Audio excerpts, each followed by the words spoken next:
Hey guys, this is Mr. Seek. This video is about the CT side of the Mirage game. It's the first game we played with, well, the first game I played with Sulu because I was late. Anyway, our CT side was stronger of the two halves this game. As you can see, currently the score is 7-9. We come back to win 16-14 in some thrilling heroics. And this is, let's see, did we win? No, we lost the pistol round. No, we must have won it. Yeah, we won it. Wow, did we do that badly? TF? Yeah, we only had 6 rounds. Anyway, so we won the pistol round. This is the anti-eco following it. And I want to do 2 things. I want to point out a problem that I see on the T side, or the A site between Savage and Saint. And I also want to sort of highlight just a fantastic round by Saint in this round. So it throws the A smoke, throws a nade. I like that nade. A lot of players use it, and he's playing real close. I like it. I like the thought process. You've got an ump. A lot of them probably have deagles. I'll take an ump at this range over a deagle. One of them does have a CZ, and some have tech, and one has a Tech 9. That might be a problem for you. But I think, like, in a fair fight, the ump is going to win. And Savage is playing back with MP7. So it's good. If they come out ramp, it's just a straight meat grinder for them. Here's the problem. I don't know if someone got seen mid, or someone heard, or Sulo heard someone underpass, but Savage rotates to connector, and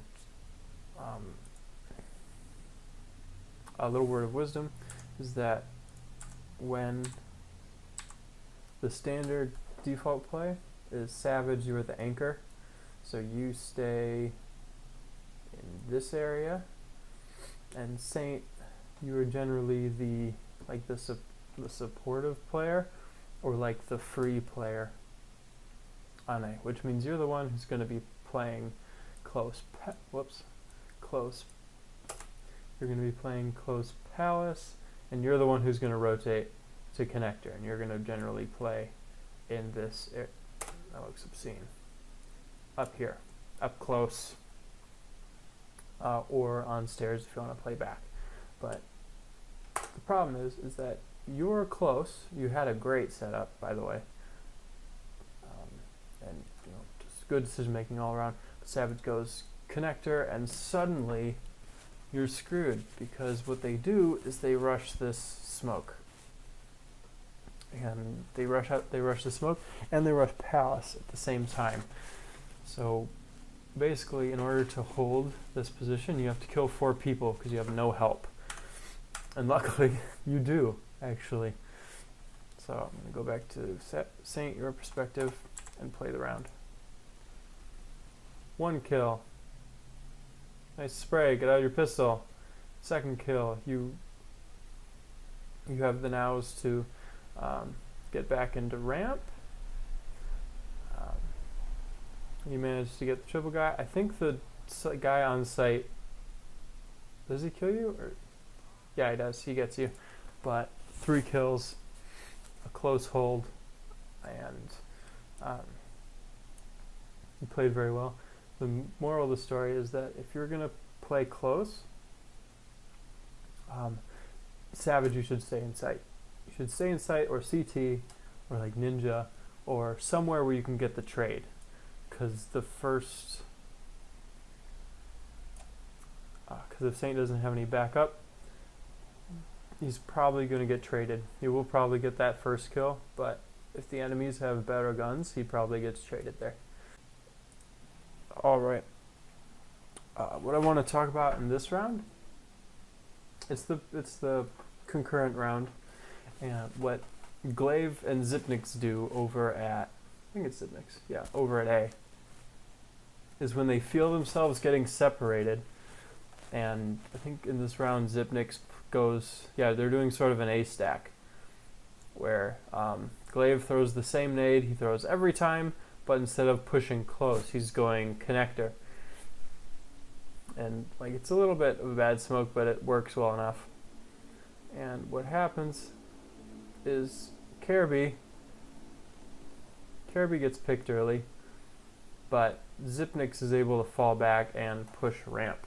So we'll show what he's doing. He's pushing up ramp, and this is the important part. He's just holding. He might be able to hear Taco's footsteps, but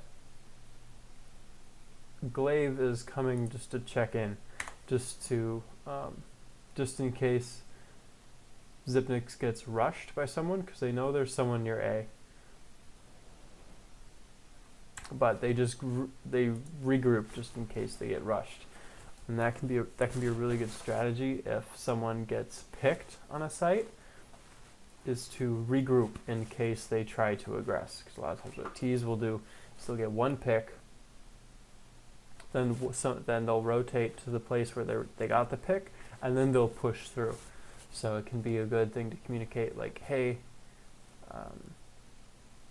can we double up ramp for a few seconds? And what happened is Glaive came over. He was playing connector. He knows one was mid. He had to fall back anyway, so he just went over to I guess I can use the map. He went over to, yeah, there we go. He went over to ramp to help out.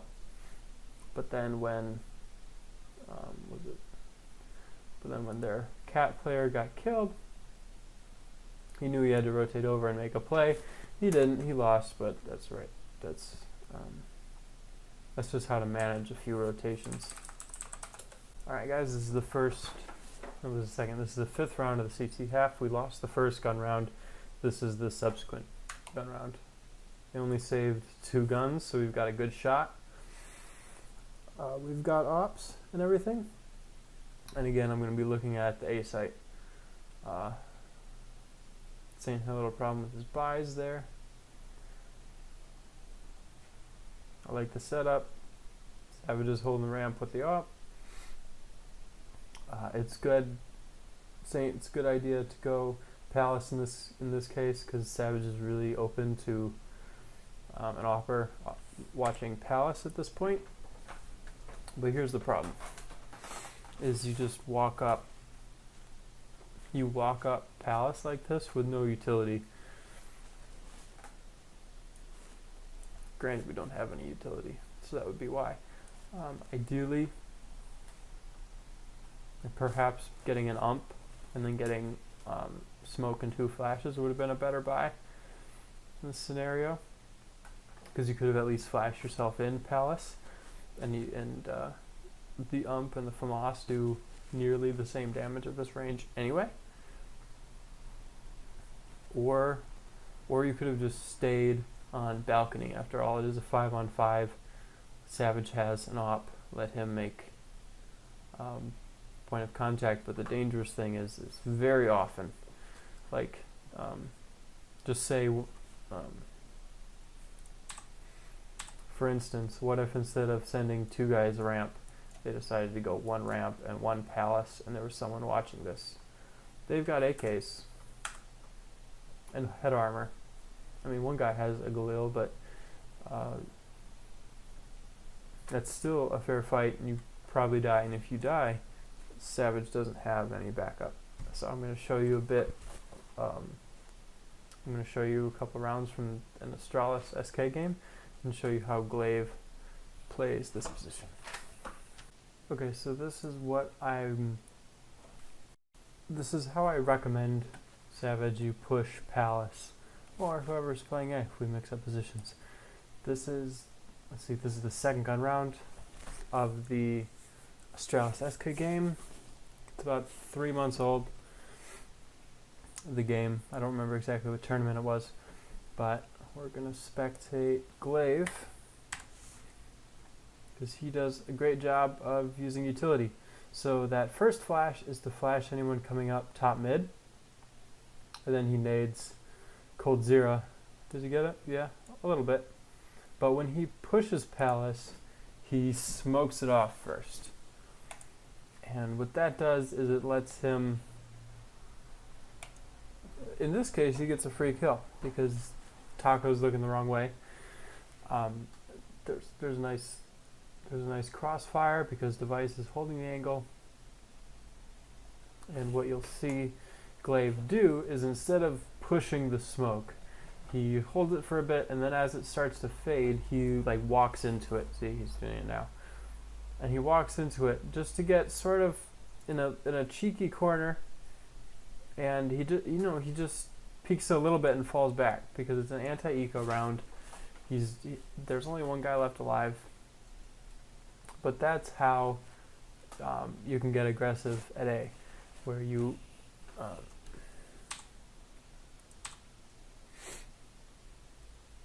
you use a little bit of utility, so you can either smoke this or you can smoke this, but then like creep up close to the smoke. And that way, if anyone pushes the smoke, you got a free kill. And then as the smoke fades, you can like creep through it, and they won't be expecting it.